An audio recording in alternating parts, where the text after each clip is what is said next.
গল্পতরু চ্যানেলে আপনাদের সাথে আছি আমি রাজ। পড়ছিলাম আবু বকর সিদ্দিকের উপন্যাস জল রাক্ষস। আজ পড়ছি এর ৪র্থ পর্ব। এই যে সিন্দুক, এর পেট ভর্তি চৌধুরীদের কুল সম্পদ। ৭ মুকুলের রক্ত শুষে এনে জমাট বাঁধিয়ে রাখা। পানির চাপে তেড়ে বেঁকে গেছে, তবু কিন্তু আড়াই সিঁড়ি তলাটা কামড়ে ধরে আছে। গঞ্জরালি বোঝে জোছাজুছি করে জুত হবে না। ওর এই উপসী কাঠামো লোহার মার খেয়ে ঠিকরে আসবে। আংটায় বৈঠার গুঁতো দিয়ে ডিঙি এগিয়ে দেয় আরো সম্মুখে। এখন একেবারে চৌধুরীদের দোতলার বারান্দায়। দালানে আটকে পানি এখানে থম ধরে আছে। ছোট ডিঙি কুলকুল করে চলাফেরা করে, শিকারী বেজির মতো সতর্ক, হিংস্র। বড় কামরায় মানুষ গিজগিজ করছে, শুধু জল গেলা ঢোল পেট আর গোলগাল মাথা। দুটো মেয়েলোক জড়াজড়ি করে পালঙ্কের বাজুতে বেঁধে আছে। ভাঙা পালঙ্ক আর কোনা হয়ে দরজায় আটকে। মেহগুনি কাঠের চাচপালিশ, সুধীর মিস্ত্রির হাতের কাজ। বড় বিবি আর এই পালঙ্ক দুয়েরই মজা ভোগে এসেছে তার। কিন্তু এখন সে ধুনোর পথ বন্ধ। ডিঙেতে চার দিলে সরু মাথা খাটের বাজুর বাঁকাচোরা ফাঁকে ঢুকে আর নড়ে না। মহা মুসিবত। একটা, দুটো, তিনটে, চারটে, মোট ৬০টা লাশ ঘরের মধ্যে। আলমারি, খাট, আলনা, পেটরা ইত্যাদি সঙ্গে ভাগে যোগে জলের দখল বজায় রেখেছে। এর মধ্যে কোনটা চৌধুরীর শরীর? সেই শত শত লাল মসুর ফোটা বুকপিট, চোখ ও চোয়াল, বুনো পশম ঢাকা কানের লতি। গঞ্জরালি গুলোয় দাঁড়িয়ে বৈঠা নাড়াচাড়া করে। একটা ফ্যাকাশে শরীর উল্টিয়ে ফেলে বেকুব বনে যায়। এ তো জুয়ান, আসলে বুকটা মেয়ে ছেলের। জলে ফুলে পচে ঢাউস বেটা ছেলের মতো লাগছিল। লাশের পচা বাসে আলজিপ পুরো হয়ে ওঠে। ওটা ভেসে আসতে পাশের লাশের ডান হাত বেরিয়ে পড়ে। ৪ আঙুলে ৪টে পাথর বসানোর উপর আংটি, কেটে বসেছে মাংসে। বাম বাহুতে সোনার বাজু, সোনার চেন রসালো মাংসে ডুবে গেছে। বৈঠার থাবর লেগে জল কেঁপে ওঠে। দোলা খেয়ে লাশ সরে যায় পেছনের দেয়ালে। দাঁতে দাঁত কিরমির ঘষা ওঠে গঞ্জরালির। গামছার মধ্যে প্রশ্বাসের দাহ ভেপে ফুঁসতে থাকে। গলার গোঙানিতে বোঝা যায় রাক্ষসের খিদে এবারে পেট থেকে মাথার স্নায়ুতে দাহ ছড়িয়ে দিয়েছে। হ শালা চৌধুরী, আপনারে শনাক্ত করে তয় ছাড়ব। বিড়বিড় করতে করতে গঞ্জরালি ছিপে সুতো খুলে ফেলে। ৩:৩০ দোলন দেয়। হুস করে ছুঁড়ে মারে জলের মধ্যে। গজালে বড়শি ঠিক গিয়ে গেঁথে ফেলে চোয়ালের চৌকো হাট। গঞ্জরালির গলা দিয়ে একটা ঘোঁত শব্দ উঠে এসে গামছায় বাধা পায়। বড়শি বেঁধা চৌধুরী ছ্যাচ্ছর করে ভেসে চলে আসে ডিঙির ধারে। দায়ের চার লেগে বাম বাহুর বাজুর চেন ছিঁড়ে গঞ্জরালির কোচরে ঢোকে। আংটির পাথরগুলো আরবি ফকিরের কাছ থেকে বহু টাকার বদলে জোগাড় করা। আঙুল কামড়ে ধরে আছে, বাধ্য হয়ে ৪টে আঙুলি কেটে নিতে হয়। চৌধুরী সাহেব, আপনি সত্যি ত্যাগ করলেন বান্দারে। বৈঠার বাড়ি খেয়ে ভগভগ গন্ধ ছাড়ে চৌধুরীর পাকস্থলী। ধীরে ধীরে নাকে সয়ে যেতে থাকে গন্ধের চাপ। মাথার স্নায়ু মেনে নেয় মৃত্যুর উত্তেজনা। চোখের মণি রক্ত হয়ে যায় পচা ফাটা মানুষের খসা খসা দৃশ্যে। কোচর ভরে উপচে ওঠে কাটা আঙুলে, ছেঁড়া কানে, টুকরো নাকের পাতায়। গঞ্জরালি হাত বুলিয়ে বুলিয়ে বিশ্বাস করতে বাধ্য হয় এসব এখন তারই। এই কানপাশা, মাদুলি, নাকছাবি, নথ, খাড়ু, বেসর, আমলেট, হ্যাঁ, এগুলো সোনা আর রূপোর বটে। জরিনের জীবন উপোস দিয়ে কেটে গেছে। ১ আনা সোনা কি ১ রুতি রূপও তার গতরে জোটেনি। চিলেকোঠায় জোর বেঁধে শুয়ে আছে একটা কিষান আর চৌধুরীদের কারুর ৭ বছরের ছেলে। কালো বুকের ভেতর ফর্সা শরীর, তাও দিনের বেলায়। শালার মরণ ভালো সুবিধে বসিয়েছে দেখো। হঠাৎ জলের ডাকে চোখ কুঁচকে যায়। বদ আলামত সন্দেহ নেই। ডিঙির মুখ ঘোরাতেই একটা আধগলা দেয়াল জলে এলিয়ে পড়ে। দুটো ইঁদুর কিচপিচ করে মরণ জল খেতে থাকে। চৌধুরী মহল থেকে বেরিয়ে আসতেই ঘাড়ের পিছনে বাতাস হামলে পড়ে। সেই পুরনো বাতাস, বন্যার রাতে যা শুরু হয়েছিল, আজও বয়ে চলেছে সমান রোখে। গঞ্জরালির ঘাড়ের রক ছিলকে মেরে ওঠে, আর হয়ে ফেরে পেছনে, জুছে মাথা ঘোরার মতো। মেঘে মেঘে এবার আকাশ বুজে গেছে। সূর্য কোথায়? ছিল তো এই একটু আগে আসার পথে। থাকে এখন, থেকে থাকলে আবার ঠেলে উঠবে ভুস করে। ওসব ছাবিবাজি দেখার সময় হাতে মোটেই নেই। আজ তাকে জখে পেয়েছে। গায়ের বারোয়ারি মসজিদ এটা। এখানে জুম্মার পরে বিচারে গরিব গেরস্থরা দোষী সাব্যস্ত হয় আর পিঠে জুত্তি খায়। গম্বুজের ডগায় বৈঠার ঠেক বাঁধিয়ে ডিঙি লাফিয়ে লাফিয়ে চলে। আরও এগিয়ে গোরস্থান, তারপর ফাঁসমারির জঙ্গল। লতা পাতা কাঁটাঝাড় সব ডুবে তলিয়ে গেছে। কিছু ছেঁড়া ছোচা কচুরি ধাপ পাকিয়ে ভাসছে। বড় জঙ্গল ঠিকই, ছাতিম, পাকুড়, আম, বাবলা এখনো যা নেড়ানোড়া আছে দেখে বোঝা যায় এ এক আলাদা ভুতুড়ে দুনিয়া।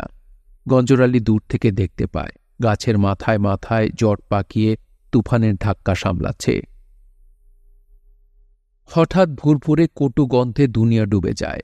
সে যে কি আকর্ষণ! গঞ্জরালির প্রিয় গন্ধ আমানির বাস।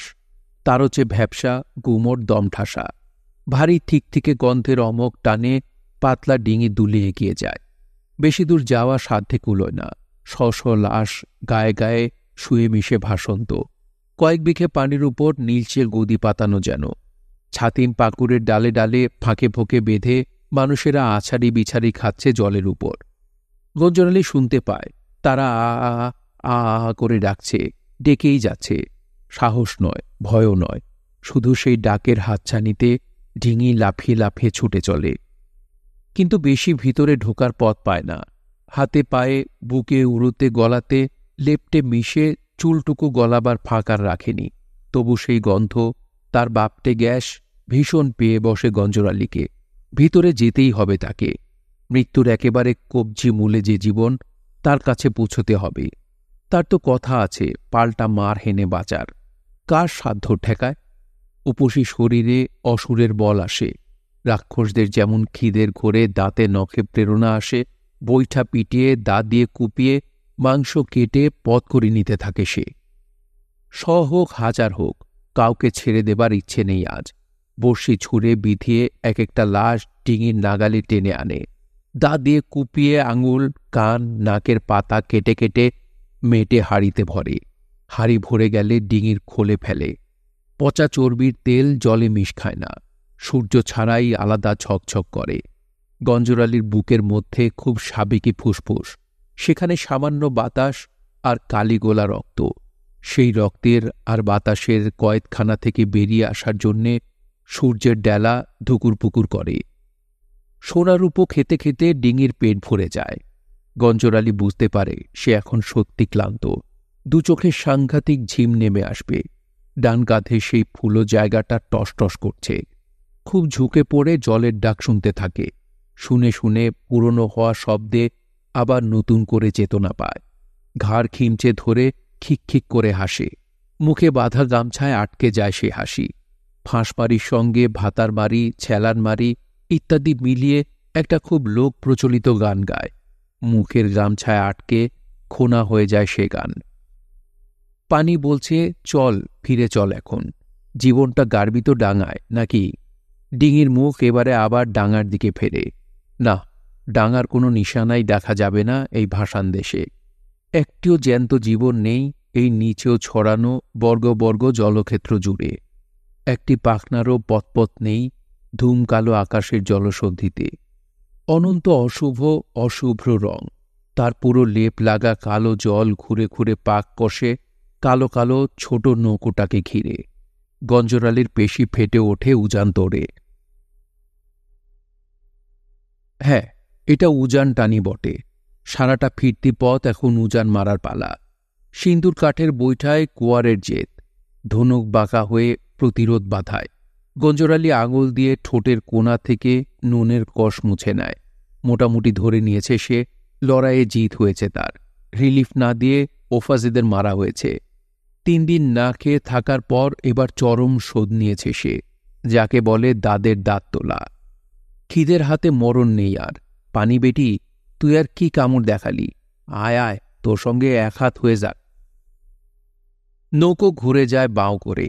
গঞ্জরালির পাছা কাঠের পাটা ছেড়ে চিরিক করে লাফিয়ে ওঠে শূন্যে। হিংস্র জেদে দুরুর গোছ থরথর করে কাঁপতে থাকে। জলের সাদা গ্যাঁচা দেখে চোখ বুজিয়ে ফেলে সে। জখমি লেঠেলের মতো চিরেট খেয়ে 8 মাইল হটে যায় ডিঙি। তবে না কবজায় আসে বৈঠা। ইয়া বদর, ইয়া বদর! ডাক ছেড়ে চেঁচিয়ে ওঠে গঞ্জরালি। সম্পূর্ণ বেচেতন হাল। হঠাৎ করে সেই ফেলে আসা মাংস পচা গন্ধ মনে পড়ে যায় নাকে। ভেতরের পশম কুকড়ে যায় বগবগে গন্ধে। মানুষ এমনি করে অবকাশের দাস হয়। গঞ্জরালি হঠাৎ করে ঘোলা জল বমি করে দেয়। খানিক পরে মাথা মগজ ঘাড়ে সেট হলে পর আবার বৈঠার উপর বুক দিয়ে চেপে বসে। বুক তবু বৈঠায় ঠেক খায়, কিন্তু পিঠ, ঠান্ডা বাতাস হাড়ের ফাঁকে ফাঁকে সূচ বিধিয়ে দিচ্ছে। ঠান্ডা চাপে কানের লতি জমে খাড়া হয়ে উঠছে। গঞ্জরালি দাড়ি দিয়ে গলা ঢাকার চেষ্টা করে। কটকট শব্দ হয় দাঁতে দাঁতে, যে শব্দ ঝড়েরও অধিক। কানের পেঁচানো পথ থেকে বেরিয়ে সেই গর্জন মাঝে মাঝেই ঢেউয়ের তলা থেকে লাফিয়ে ডগায় উঠে, তারপর আড়াই ভাঙা দিয়ে ঝাঁপিয়ে পড়ে। গঞ্জরালি প্রথম দেখতে পায় জলের আর দিগন্ত নেই, না মাটি, না আকাশ, না অনাজল, না অন্য কিছু। বুঝে উঠতে পারে না এখন সে কোথায়, পৃথিবীর কোন মূলে। মাথার উপর মাইটের 4 রং, কালো ধোঁয়ানি, নিচেও তারই চামড়া, তার মতো কালো কালো ছোট্ট মুনিশ, আর এই কালো খানো ডিঙিটুকু। কি এর সহ্য? আর কি পারবে ফিরে যেতে সেই মেটে মাটির কাছে? কেন এত খিদে ভরা জন্ম তার? খাই খাই রাক্ষস তাকে কোন চিরনাশের দিকে ডেকে নিয়ে এসেছে? চারদিকে ভাসমান মৃত্যু, গাছ, জন্তু, মানুষ, লোকালয়, সবকিছু জীবন ছেঁড়া লাশ। কে বাঁচে, কে বাঁচায়? তখন সেই খিদে পাওয়া 3 দিনের উপসী ল্যাকপেকে দানো মারকুটে জলের মুখে বৈঠা বাগিয়ে রুখে দাঁড়ায়। মর্মর শব্দে শিউরে ওঠে ডিঙি। পাগল জল সিথি কেটে পথ করে নেয়, আর নরম জমি পিষে চড়াস চড়াস শব্দে নৌকো এগিয়ে চলে। কেন? গঞ্জরটা হাবড়ে কেন? নিজে নিজেই বকতে থাকে। নৌকো লাফ দিয়ে ওঠে, নাক টেনে নোনা গন্ধ নিতে নিতে হুঁশে আসে। কালো লাশটা মোষের, ভুঁড়ি সিধে ধপাধপ দুটো বাড়ি কষিয়ে কপালের ঘাম পৌঁছে বেলা বিষয়ে চেতন লাগে। ঠাহর হয় এবারে সাঁচ লাগবে। তখন জীবনের আলামত চোখের উপর দেখে চিরিক দিয়ে ওঠে গঞ্জরালির গলা। চোখে বিশ্বাস হয় না, তার সামনে ভেসে আসছে উই ওঠা ঘরের চালা। গোলপাতায় ছাওয়া দোচালার বটকায় আঠা মারা হয়ে বসে আছে মানুষের জ্যান্ত বাচ্চা, 7-8 বছরের ছেলে। নুন্দি বেলের মতো ন্যাতনেতে কালো, আস্ত ন্যাংটো। অত বড় ছেলে নির্বিকার আঙুল চুষছে বসে দেখো। জরিনের অনুপস্থিতির সুযোগে তার এই নির্মম স্বার্থপর স্বামীটির চোরা অপ্যতা চাগিয়ে উঠল হঠাৎ। গোলপাতার মধ্যে বৈঠার খোঁজ বসিয়ে ভাসন্ত চালা আটকিয়ে দিল। জলের ঘুল্লি অবশ্য আরও জোরালো। চালাটা ঘুর কেটে সাত করে বেরিয়ে আসে। লহমার মধ্যে 10 হাত সরে যায় নাগাল থেকে। গঞ্জরালির কিসের দায়, কিসের হায় হায়? ডিঙির মুখ ঘুরিয়ে নেয় উড়াল বাজের বেগে। হায় হায় করে উল্টো বেয়ে এসে ঝাঁপিয়ে পড়ে। গোলপাতা ভেদ করে বাঁশের বাতার মধ্যে সেধিয়ে যায় বৈঠার পাত। ছেলেটার মাথা কামানো ছিল, তাই গোলগাল, চোখ দুটো ফ্যালফেলে, এবং সত্যি সে গঞ্জরালির চোখের পানে সরাসরি চোখ দিয়ে ফ্যালফেল করে তাকিয়ে থাকে। দূরব্যাপী মৃত্যু, তার মধ্যে এই প্রথম জীবন চিহ্ন। আর এবারে তারও চেয়ে ভয়ঙ্কর জীবনের কাজ দেখে গঞ্জরালিকে শিউরে উঠতে হয়। ছেলেটার পেছন দিকে খোসা ছাড়ছে একটা খোয়ারা রঙা গক্ষুর। কোমর অবধি খসে এসেছে। ক্ষয় ওঠা নরম নিশ্চল ঘাড় পাক দিয়ে পড়ে আছে। খোলসের ধপধপে সাদা জালে মেঘের করুণ ছায়া। ওঠরে, চট উঠে পড় বাপ। গঞ্জরালি হাত বাড়িয়ে দেয়। গোলা মাথার ছেলেটি ফ্যালফ্যাল করে চেয়ে থাকে। বাপ ডাক শুনেও নড়ে চড়ে না। শালা খাটো নাকি কানে? ও সাপটাও উপসী লাগে। আরে সোবলাবে তো। পৃথিবীর ধৈর্য ধরে খোসা ছাড়িয়ে নতুন হচ্ছে সাপটা। তার কোথাও তাড়াতাড়না নেই। গঞ্জরালি হাত বাড়িয়ে দেয়। নে ধর। ছেলেটার ঠোঁটে সরু কাঁপন ওঠে, আর কিছু নয়। বৈঠার চাপে চালের গোল খসে ভেসে যায়। মোটা হাড়ের কালো হাত ছেলেটাকে তুলে ডিঙিতে নিয়ে আসে। তবু সেই বাচ্চার মুখে বোল নেই। তার মারি আটা নীরবতায় গঞ্জরালিকে বুঝে নিতে হয় বন্যার তাণ্ডব এই ছেলেটির স্বজন ঘরবাড়ি শুধু নয়, গলা শটটুকু পর্যন্ত অপহরণ করে নিয়েছে। করকর করে মেঘ ডেকে ওঠে। কালো জলের দিকে তাকিয়ে গঞ্জরালি দাঁতে দাঁত ঘষে, উপরের দিকে টেরিয়ে চায়। দাঁত ঠুকে বলে, আগো আবালে দেয়া, নামলি অমনি ঠাপ খাবা, খাবানি। নৌকোর খোলে বানভাসা ঝুনো নারকেল ছিল, ভেঙে ফেলে ডালিতে আছড়িয়ে। ছেলেটির মুখে কথা নেই, শুধু খুশি ঝিকিয়ে ওঠে চোখে। নারকেলের সাদা ফালিতে কামড় বসিয়ে গড়গড় শব্দ তোলে আধবোজা গলা। তারও চেয়ে জোরে ঠাঠা করে গর্জে ওঠে উপরকার আকাশ। গঞ্জরালি ঘাট তুলে দেখে আকাশ নেই, কালো গোমরা রাত দখল ফেলেছে। তারা না, চাঁদ না, আর কেউ সাহস করেনি। সন্ধে এসেছিল বটে, টিকতে পারেনি। এই নিশ্চেদ অন্ধকারে জল আর বাতাসের আওয়াজ একাকার, আর সেই সঙ্গে নোনা গন্ধ, পচা গন্ধ। মনে লাগছে নাক দিয়ে গলে আসা এ নিজেরই মগজ পচা গন্ধ। রিলিফের সাহেবরা কাপনের কাপড় গাঢ় ধরে ধরে চালান করে দিয়েছে। এখন আঢাকা আলগা মাথা খসে ঘিলো গলে বেরিয়ে পড়েছে সেই গন্ধ। এ মরকপুরীতে মাছি নেই যে চেটে কমাবে। বুকে ভার, ফুসফুস ফেঁসে নয়তো ঝেঝে গেছে, তবু বেওয়ার বিরাম নেই। থামলেই মৃত্যু খটখটে হাসিতে ঠাট্টা করে বলবে, র বেটা বেয়াদব, খুব কিরদানি হয়েছে, এখন নে ওঠ। সবই মরা চারদিকে, শুধু যান্ত্রিক নেশায় ডিঙে ছুটে চলেছে উজান মেরে। কোথায়? মতিরি দুয়ারে। সে ছাড়া এই কালো প্লাবনে দ্বিতীয় কারুর থাকার কথা নয়। গোটা গঞ্জরালি এখন শুধু মরে বেঁচে আছে। কতক্ষণ ধরে এরকম ঘুমিয়ে ঘুমিয়ে বৈঠা বেয়ে এসেছে জ্ঞান নেই। রাতজাগা মানুষ এইভাবে ঘুমোয়, চোখ মেলে চেতনে ঘুমোয়। ঘুমের বিকারে জ্যান্ত মানুষ মৃত্যুর কাছে হাঁটু ভেঙে পড়ে, তারপর জীবনের চাবুক খেয়ে লাফিয়ে লাফিয়ে ওঠে। হঠাৎ চটকা ভেঙে তাকিয়ে দেখে তাকে পিছনে ফেলে এরই মধ্যে অনেক এগিয়ে গেছে স্রোত। বৈঠার ওঠানামায় এক হাতের কবজিতে খুদে খুদে আলোর পোকা কিলবিল করতে দেখে গঞ্জরালির চেতন চলে আসে। মরেনি তো সে, কোনো লাশের। গাউন ব্যবসায়ী ছোট চৌধুরীর হাত থেকে ঘড়ি খুলে নিয়ে নিজের হাতে পড়েছিল, ওয়াটারপ্রুফ, রেডিয়াম দেয়া। কালো রাত পেয়ে পিটপিট করে জ্বলছে। কটা বাজে? সময়কে ছোট ছোট মাপে ভাগ করা শেখেনি সে। তার নিজের কোনো সময়ের পুঁজি নেই। রাত বুঝি শেষ প্রহর হবে। আধমরা নিয়ে আর তার মচকানো নৌকা এবারে সত্যিকার আলোর দিশা পায়। এখন অঝরে বৃষ্টি ঝরছে। কালো বাতাসের উপর জলের ঝাপসা হলদের দাগ দেখে গঞ্জরালি খুশিতে বাচ্চাটাকে চেপে ধরে। সার্চলাইটের হলুদ ঝলক আসছে দূর থেকে। রিলিফের ঘাট আইসে তয়। হুই যে ইলেকট্রিক জলে। ছেলেটা ক্যাত করে লাফিয়ে উঠে আবার ঘুমিয়ে পড়ে। আশ্রয়ের স্বস্তিতে সে তো আগে থেকেই ঘুমন্ত। নিশ্চয় বড় জাহাজ এসে লেগেছে ও বেলায়। যা জেল্লা আলোয় মনে লয় রিলিফের গাড়ি নিয়ে এসেছে, নাকি মস্ত বড় মন্ত্রীটারই বই নিয়ে এলো। খানিক গয়েরের দলা তুলে অন্ধকারের মুখে ছুঁড়ে মারে ঝপঝপে বৃষ্টি আর কান কাটার তেরচা বাতাস। গঞ্জরালির বাড়ি খাওয়া চোখ দিয়ে ফিনকি ধরে আশু ছুটছে। ঝাপসা চোখে তাকিয়ে সেই শেকড় জাগা গাছগুলো খুঁজতে থাকে, সকালে যেখান থেকে বদর বদর বলে নাও খুলেছিল। হঠাৎ বৃষ্টি গোত্তা খেয়ে দূর দূর করে কাঁপতে থাকে ডিঙি। বুঝি আগা ফাটিয়ে মাথা গড়িয়ে জলে লাশ হয়ে যাবার হাউস। সেই তীরমোহনী আইসো তাইলে? খুশিতে গলা টঙ্কার দেয়। ঠ্যাঙের কবজিতে বৈঠা বাঁধিয়ে জোয়ান কি মোচড়া মারে বৈঠাবাজ। ডিঙির মুখ ঘুরে লাথি মেরে জাগিয়ে দেয় জরিনকে। এ জরি, গাতল। জরিন নেশার ঘরে এসে লুটিয়ে পড়ে আছে, খাবার হুষ্টুকু পায়নি।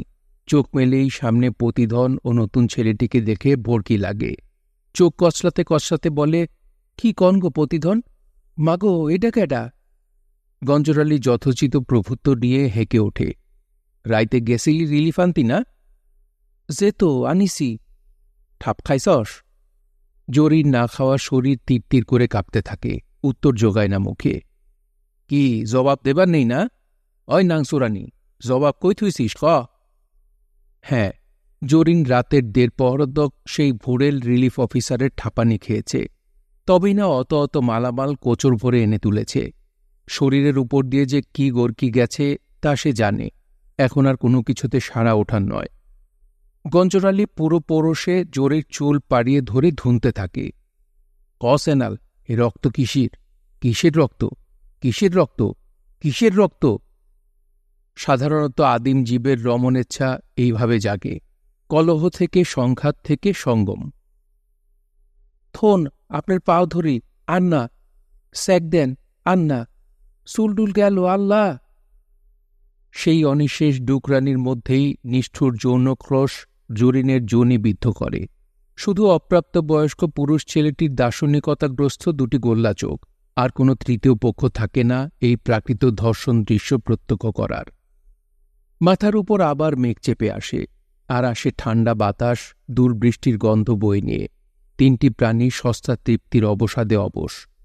কলকল করে সেই মেঘ ছোঁয়া বৃষ্টি নামে। গঞ্জরাল্লির গলায় নতুন ধরনের প্রসন্নতা। জরি রে। কন কেনে? রানী সাজবি? যে চৌধুরী ও বলেশ্বরী বিবি হবিনি? জরি এ ঠাট্টায় সত্যি আজাব পায়। কতকত করে বলে, কন তয় কন, আল্লাহ কতি দিছে কন। ভাত পায় না খাতি, খাটার জন্যি কান্দে। হায় গো, পেত্তয় গেলি নে তো, হাড়িতে দেখ হাতায়। দেখ পানি, আগে কন দিনই শ্যামরা কাডা। পাইছি। পাইছি মানে? পানিতে পাইছি, আনলাম। তোর পেটে তো পাথর বাঁধিছে। লজ্জায় কোড়া দেয় জরিন। ব্যর্থতা জমে বোঝা হয়ে উঠেছে তার এই বিরাট দেহটা। পুরুষের এক টিকিটকেও বাড়িয়ে তোলার ক্ষমতা সে অর্জন করতে পারেনি। না, ক্ষমতাটুকু আসলে কয়েকটি টাকার লোভে হেলথ সেন্টারে বিক্রি দিয়ে এসেছে।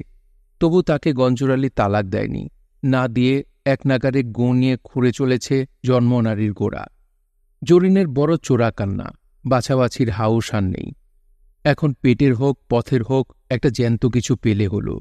তার বড় চোরা তেষ্টা। মা ডাক টাটিয়ে ওঠে স্তনের তলায়। ছেলেটা অনড় ডাঙায় ঠাঁই পেয়ে আবার ঘুমিয়ে পড়েছিল। উঠতে উঠতে বিকেল। আচমকা দানা পাওয়া ডবকা পেট তখনও বসে পড়েনি। জরিন প্রথমে তার গাল চেপে দিয়ে পর মুহূর্তে নিজের বুকে চেপে ধরল। তার আগে দুপুরের দিকে সে সত্যি গঞ্জরালির সামনে রানী সাজতে বসেছিল। স্বামীর কথায় প্রথমে গুরুত্ব দেয়নি, তাই খানিক ভেজা গম খেয়ে বসে হাঁপাচ্ছিল যখন গঞ্জরালি আবার হাড়িটার কথা মনে করিয়ে দেয়। জরিন হাসতে হাসতে হাড়িতে হাত দিয়ে দে চেক কর। হে কি, এ কাঠধন লুট করিস? সর্বনাশ! থাম, হে আমার গো হক, সুপ দে। সুপ দেব? ও আল্লাহ, কয় কি? সুপ হ। আমরা খাটিছি আর চৌধুরীরা সোনা বানাইছে। এমনি এমনি পারত? নে পর। বানের টানে গাংটা উল্টে গেছে। আশা ভাই কইছে না, বানতে বইছে। জরিনের ছেঁড়া কাপড়, ময়লা শরীর, তবু গহনা তাকে রাজরানী বানিয়ে তুলল। গঞ্জরালি এখন বিষয়জ্ঞানী। ধমক দিয়ে বলে, নে সিটকেস নে, খুলে রাখ।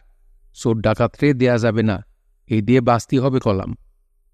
যেন ২০ কেউটের বাচ্চা সব সুসুর করে হাড়িতে চালান হয়ে যায়। সরাত দিয়ে এঁটে দেয় মুখ। তারপর দুজনে মিলে মাটির তলায় পুঁতে রাখে। সরকারি রাস্তার ধারে নয়, কাঁচা সড়কের পাশে খাড়া করা অস্থায়ী ঝুপড়ি।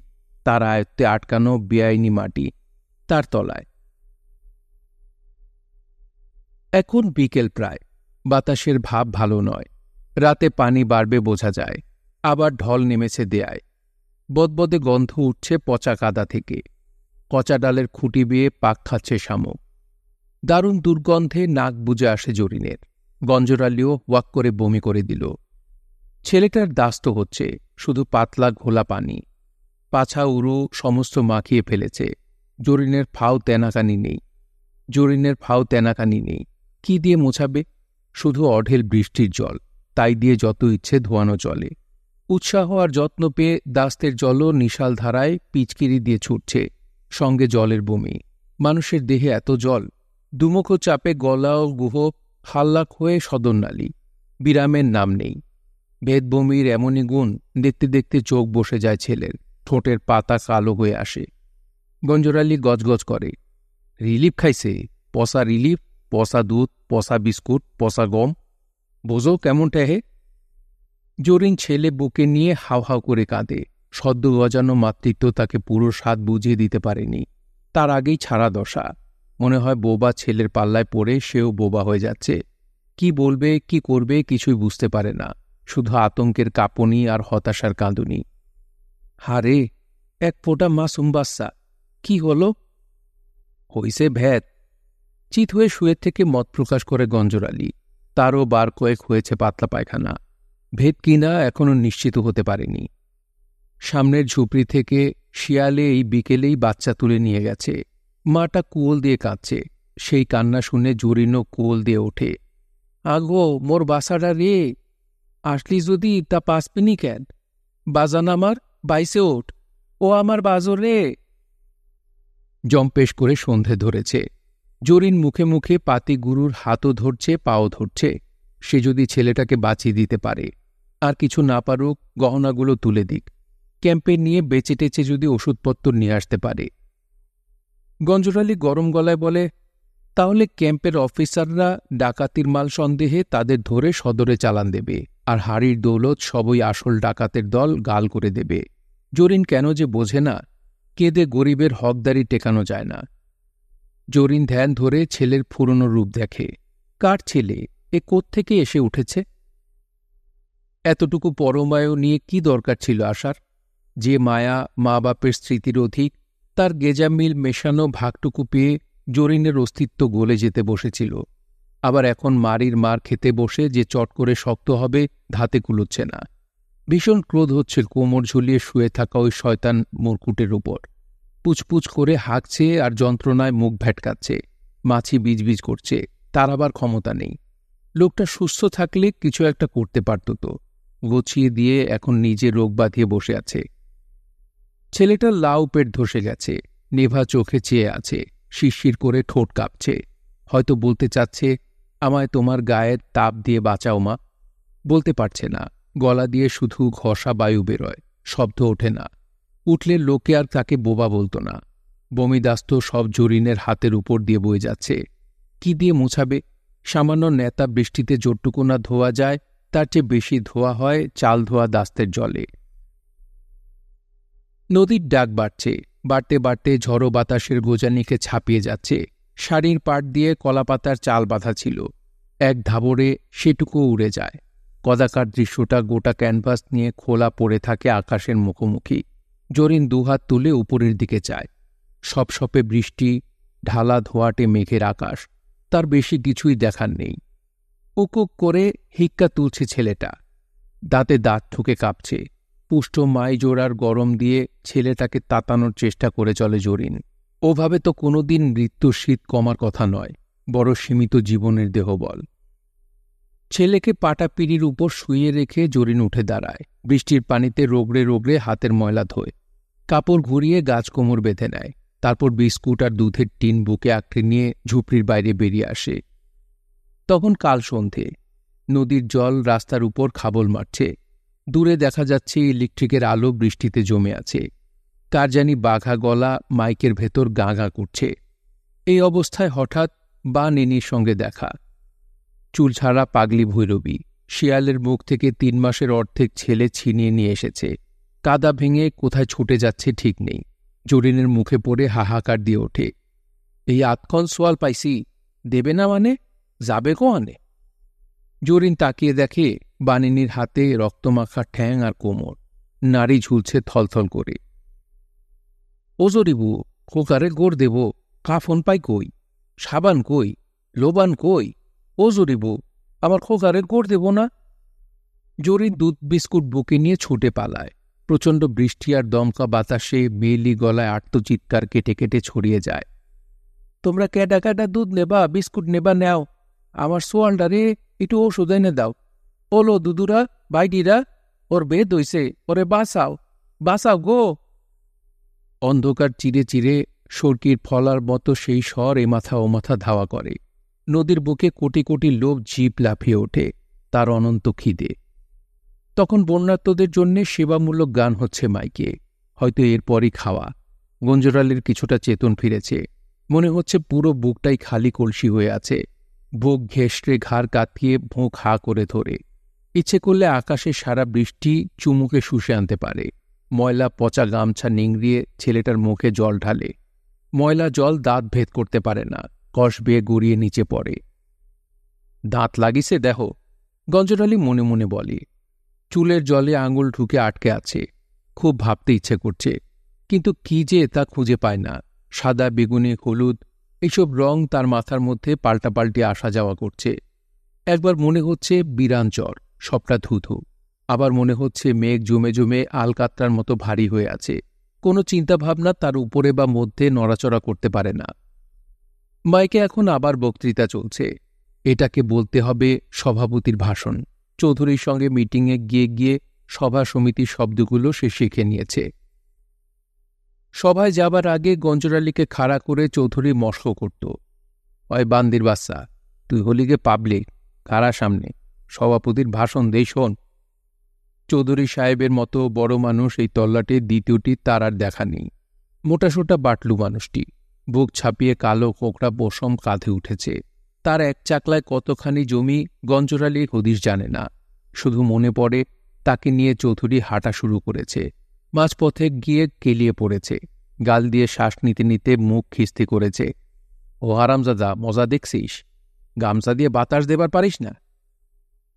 যতদিন ছিল পায়ে পায়ে ছায়া হয়েছিল, কি জানত ছায়া মানুষকে ডিঙিয়ে যাবে। অত বড় ডাকসাইটে চৌধুরী, তার চেয়ে মহাবড় বন্যা, আর সেই বন্যা বেয়ে বেয়ে বান্দা গঞ্জরালি চৌধুরীদের টপকে উঠল। তাদের গেরেমভারির লাভ কাফের উৎসে যে দৌলত, তাই ডার্সে লুটে নিয়ে এসেছে। মানুষের এত সাহস স্বপ্নেও কল্পনা করেনি গঞ্জরালি। যার হাতে মার খায়, তিন পেলে তার হাতে কামড় বসায়, মাথাও চিবিয়ে খায়। ভেজা গম চিবুতে চিবুতে চোখ ঠিকরে বেরিয়ে পড়ার মতো হয় তার। আশ্চর্য, বন্যার মুখ, সাপের মুখ, খিদের মুখ থেকে বাঁচিয়ে আনা ছোট ছেলেটা মৌতের মুখে নিখেড় যাচ্ছে। দেখেও কোনো টান টের পাচ্ছে না মনে। জরিন বুকে টেনে নেবার পরপর দরদটুকু দিল থেকে কেটে পড়েছে। শুয়ে শুয়ে হিক্কা তুলছে ছেলেটা। বিদ্যুৎ চমকালে দেখতে পায় সারা গায়ে শীতের জার কাটা। নুনটুকু গুটে কোষে মিশে গেছে। ক্ষয়া চাঁদের মতো পাণ্ডুর শরীর হয়ে এসেছে প্রায়। তালগাছের মাথায় কোথাও সময় গুনছে শকুন, তার আগে মাছিতে এঁটো করে দিচ্ছে।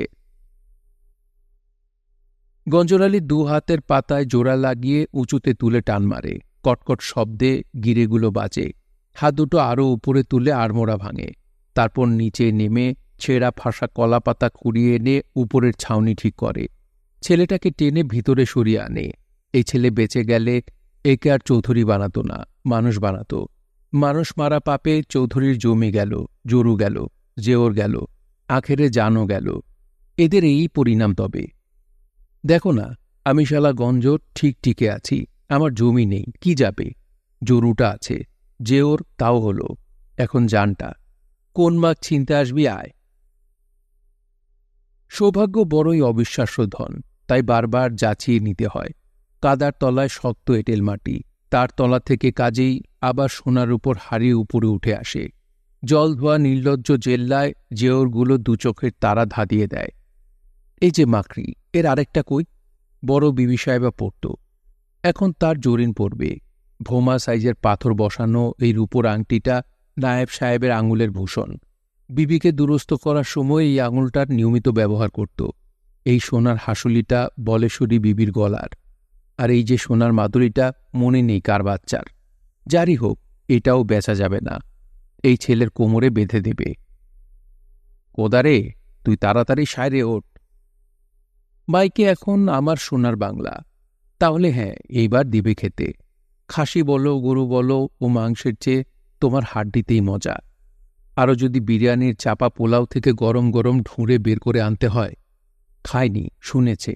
চৌধুরীরা যখন খাওয়ার পর বলাবলি করত, চৌধুরীরা তাকে দিয়ে অনেক এঁটো ড্যাগ ধুয়েছে, তাতে হাড্ডি থাকত, কিন্তু সবই গোস্ত বর্জিত। ধনের হাড়ি কোলে নিয়ে বসে থাকে গঞ্জরালি, বসেই থাকে, মাটিতে পোতার কথা বেবাক ভুলে যায়। এই সময় জরিন ঢুকে গুনগুন স্বর নিয়ে। কান্নার সুরে সে অনেক প্যাচাল জড়ানো, কিছু অর্থময়, কিছু অর্থহীন। জীবনে তার কোনো কামনা বাসনা মিটল না। শাড়ির তলায় ছায়া জোটেনি, ছায়ার উপর শাড়ি চাপেনি। ছেলে যদি না বাঁচে তাহলে সে কচমচ করে তামাম দুনিয়া চিবিয়ে খাবে। তার আখেরও নেই, আখেরাতও নেই, ইত্যাদি ইত্যাদি। গুমগুম করে মেঘ গড়িয়ে যায় মাথার উপর দিয়ে। বিদ্যুতের আলোয় দশা লাগা তিনটে প্রাণীর নিঃসঙ্গতা কর্কশ ও নগ্ন হয়ে ওঠে। কেউ কারোর ভেতর ঢুকতে পারে না, শুধু পরস্পরের সাক্ষীর বোঝা। রোমস জানোয়ারের মতো মেঘ বুঝি মাটিতেই নেমে এসেছে। নিচেটা অন্ধকার, ওপরে ধুম কালো। ও সাধুর বেটা। হ, সে তো নাসেননি। ক, শুনতেছি। এখন করবানিটা কি? ওষুধ তো পালাম না, পত্তি পালাম না, সব তো গেল। ও কোদার বাপ। নির্লিপ্ত গলায় গঞ্জরালি জবাব দেয়, গেল তো গেল। জরিন আতকে ওঠে। কলেনটা কি? আপনি ঠেক না দিল্লি, তারপর? ঠেহাবো কি দিয়ে? আমার আছেটা কি? কিছুক্ষণ থিতু মেরে থাকে গঞ্জরালি, তারপর ফিসফিস করে বলে, হেজুরি। ক্ষণ কেন? গঞ্জরালির গলা দিয়ে ফ্যাঁস ফ্যাঁসে বাতাস বেরোয়। তুই বরং ক্যাম্পে যা, ওর ওষুধ আছে, পত্তি আছে, ডাক্তার আছে, যা তাই যা। আড়াই হাত দূর থেকে যেন ঠেলেই পাঠিয়ে দেয় জরিনকে। জরিন এখন ছেলেটির ছায়ায় মিশে আছে, ভেদটুকু লোপ পেয়েছে জল অন্ধকারে। হঠাৎ সরু চিৎকার শোনা যায়, ও সাধুর বেটা, করেন কি? হাত পাও যে কালায় আইছে বাজানের। পুরুষ গলা শোনা যায়, জাতি লাগুক, আয়ু থাকলে ওমের থুয়ে জাতি পথ পাবে না নি। আল্লাহ রহম করো, আল্লাহ মিসকিনরে রহম করো। বিড়বিড় করতে করতে বৃষ্টির জলে অজু সেরে নেয় জরিন, তারপর হাঁটু মুড়ে নামাজে বসে। তার সূরা পড়ার তালে তালে গঞ্জরালি বকতে থাকে। সেজদা পর্যন্ত গিয়ে পারেনি, রুকু থেকেই মাথা তুলে জরিনকে জবাব দিয়ে নিতে হয়। হায়া ডুকুও নেই, সব খাইছে, বুড়ো হয়ে গেল, একটা বেটা বাচ্চা বানাতে পারল না, তার আবার। সপাং করে পাল্টা উত্তর দেয় গঞ্জরালি, তা তো খুশে ফালা ফালা করলাম, দোসরা মাগিগুলি বিয়ে তলায় দিত, বাজার জাত। নামাজ সেরে উঠে জরিন ছেলে তুলে নেয়। অন্ধকারে দেখা যায় না চেহারা, তবু হাত বুলিয়ে নাক মুখ ভুরু ঠাউর করে, আর রাতেও মাছিতে ছাড়ে না। সে যে কি আজাব, তাড়িয়ে পারা যায় না। জরিনের বাপেও কলেরায় মারা গেছে, কিন্তু তখন তো তার বোধ জন্মে পারেনি। নিজের বুকের তলা খালি হয়ে গেছে। খিদে ছিল আগুনের মতো, পুড়ে নিভে গেছে। তেষ্টা ছিল, চিন্তায় শুষে নিয়েছে। খলাত খলাত করে নদী এগিয়ে আসছে, রোজ রাতে এগোয়। ছেলেটার মুখে আঁচল নিংড়ানো পানি ফোটায় ফোটায় দিতে লাগে। গগ করে শব্দ ঠেলে ওঠে মরন্ত গলা দিয়ে। বাবা, এর মধ্যে সহিবরও জঙ্গে নেওয়া পড়া হচ্ছে শুরু করে। গঞ্জরালি উত্তেজনায় খাড়া হয়ে ওঠে। দস্তে কারবালায় ইমাম হোসেন বধের আহাজারি চলছে। কাজীমারির গলা 5টা ঝুপড়ির পরে থাকে, উপসীর মধ্যেও সুরটি খাসা আছে। মাইকে এখন একের পর এক স্বর চাপা পড়ে গেছে বহুর বাচালতায়। তালগোল পাকানো বীজ বীজ গিজগিজে আওয়াজ উঠছে, একসঙ্গে কত না রকমারি আওয়াজের রং মেশাল। ওখানে মাইক গোঙাচ্ছে, এখানে ওক ওক হিক্কা। জরিন ছড়া কেটে কাঁদছে বিনিয়ে বিনিয়ে।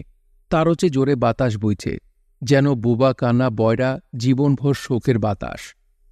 ঝড়ের বাতাস ঠিক নয়, ভরা নদীর পাশে এ বাতাস আজকের নয়, নতুন, আদি জন্মের থেকে। এ নদী নামের কুলভাসানি কুলটার ডাক জান ফাটানো, থেকে থেকে মেঘের কর্কর গড়ানি। আদিম অন্ধকারের আড়াল পেয়ে অসংখ্য বুনো নোনা প্রেতের কান্না। সেই যে রাতে মা বাপের উজান গড়ে ঘুম মেটানোর স্বার্থে দুধের বাচ্চা না বলে কয়ে মাচাং থেকে জলে পড়ে গেল, এখন মাটার কান্না। সবরুদ্দি সদরে ভেসে গেছে, তার আয়না সুন্দরীর মরা কান্না। বানেনি রাত বাচ্চা শিয়াল ফেরত হয়েও কাফন পেল না, সেই চোরা কান্না। গঞ্জরালি শুনতে পায় তার বুকের মধ্যেও কলিজার উপর ধপাস ধপাস হাতুড়ি পিটছে যান। আর মাঝে মাঝে নদী, বাতাস, মেঘ, মানুষ সবার কান্না দাবিয়ে সহি বড় জঙ্গেনামা পাঠের নিখাত কড়িমধ্যম তীক্ষ্ণ সুর পাকি পাকি উঠে আসছে। রাত যে এত ভয়াবহ আর অমানসিক হতে পারে গঞ্জরালি আগে দেখে থাকলেও আজ এখন এই প্রথম শ্রুতি দিয়ে অনুভব করে। হাড়ির মধ্যে নয়া জীবনের পরোয়ানা অবচেতনে হাত ঢুকিয়ে ঘেটে চলেছে। হঠাৎ হাত বের করে ভীষণ শুকতে থাকে।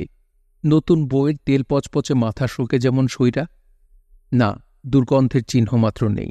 ধুতে ধুতে মরা গন্ধ কেটে গেছে। গঞ্জরালির বড় আশা, যদি বাঁচা যায়। ক্যাম্পে এখন নির্ঘাত ভোজপর্ব চলছে। খা শালারা, খেয়ে কলেরা হ।